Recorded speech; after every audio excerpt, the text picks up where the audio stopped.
This chapter was about a student body president that was found dead lying in the street not too far from her campus before spring break.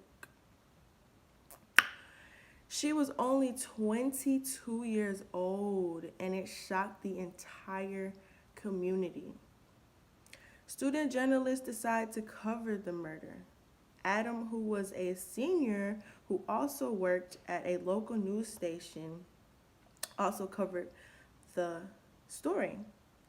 He knew the victim from journalism school at a TV station. They were covering student government news together. Now, Rue decision on covering the. So, Adam's decision on covering the murder could possibly be a conflict of interest. That depends on if he decides to cover this situation as a friend or just as a reporter.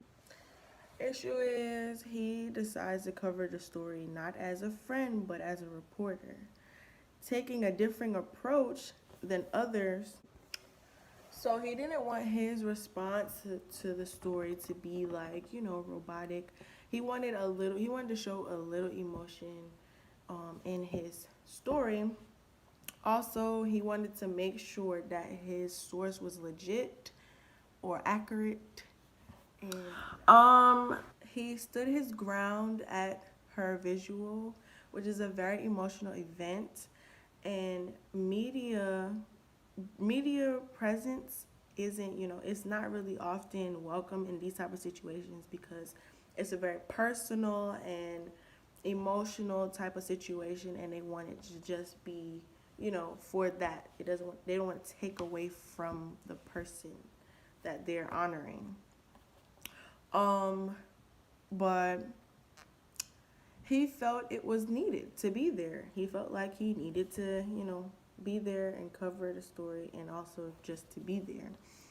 He felt he wasn't being disrespectful in any way, and he also gave them their space. He wasn't, being, extra. Um, Overall, I feel like he was proud of I think he was proud of the way he handled things, like the way he behaved, the way he approached the situation. Also, he was proud of his hard decisions that he made to cover this story and the way he covered it and what he did. And I feel in media sometimes you have to set your emotions aside and do what you have to do for your job, because as a reporter you're gonna cover some things, and you're gonna have to put the emotions aside and get what you have to do done, but still be respectful and do what you have to do. It's hard to, but he did what he had to do, but in a respectful way. He gave them space to grieve and he still got work done, which I agree with the way he went about it. And I feel like if I was put in his shoes, I would make sure that I'm being respectful of the family and close friends and their wishes.